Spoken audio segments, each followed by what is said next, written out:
कुल्लू जिला में त्रासदी के बाद प्रभावित परिवारों को भारी समस्याओं का सामना करना पड़ रहा है। बंजारा की तीर्थन घाटी के बंडल गांव में दर्जनों परिवार बेघर हुए हैं, जिन्हें सर्दी का मौसम शुरू होने पर तिरपाल के टेंटों में जीवन यापन करना पड़ रहा है। भूस्खलन से 30 परिवारों की सैकड़ों बीघा भूमि भूस्खलन से क्षतिग्रस्त हुई है, जिसके चलते ना तो घर बनाने के लिए जगह बची है और ना ही सिर छुपाने के लिए घर। हम आज डीसी साहब से मिले अपनी समस्या के बारे में, क्योंकि हमारे जो पीछे बरसात हुई उसमें हमारे मकान जो हैं वो ढह गए हैं, ज़मीन सारी स्लाइड हो गई है, तो इसलिए हम डीसी साहब से मिलने आए।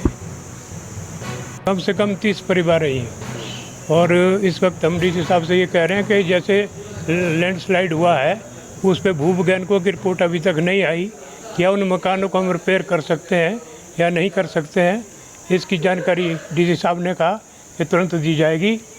अब उनको हम लिखेंगे भूवैज्ञानिकों को और इसकी जांच करेंगे।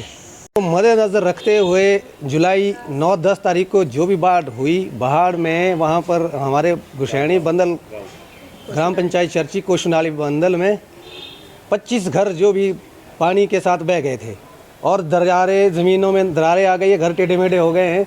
उसमें बहुत ज़्यादा स्लाइड हुआ है, सड़क में हुआ है, खेतों में हुआ है और गांव पूरा का पूरा गांव बांध दरारें आ गई। उसमें क्या है कि 20 जो लोग बेघर हुए हैं, अब सरकार की तरफ से वहाँ पर टेंट मुहैया करवा दिए हैं। अब टेंटों में बहुत सारे लोगों को रहना सर्दी के समय में बहुत मुश्किल से समय निकालना पड़ रहा है और कुछ लोग ऐसे जो अभी शेयरिंग मकान में भी रह रहे हैं, तो बहुत ज़्यादा स्थिति बहुत गंभीर है वहाँ।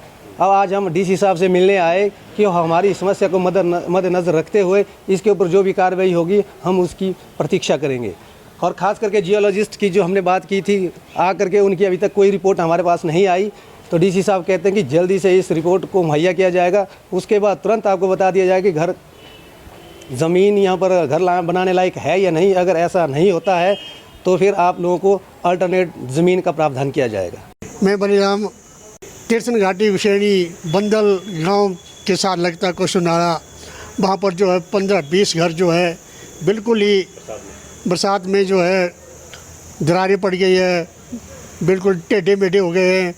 तो वहाँ उनको कुछ नहीं मिला है रहने के लिए, उनको अब टेंटों में रहना पड़ रहा है। अब सर्दी आ गई है, उनके पास और कोई चारा नहीं है, अब सर्दी में वो कहाँ रहेंगे। इसलिए डीसी साहब से रिक्वेस्ट की थी कि इसके बारे में जो है उनको रहने के लिए कुछ सुविधा प्रदान करें। तो इसी तरह जो है एक और गांव रूपाजाड़ी और छेनाल है, वहाँ पर भी ये सेम सिचुएशन है। वहाँ भी जो है कुछ सरकार से सहायता प्रदान हो जाए। सारा घर के साथ स्लाइड हुआ है, तो मैं चाहूँगा कि डीसी साहब जो है आगे इसको पहुँचाएं और राहत दे दें।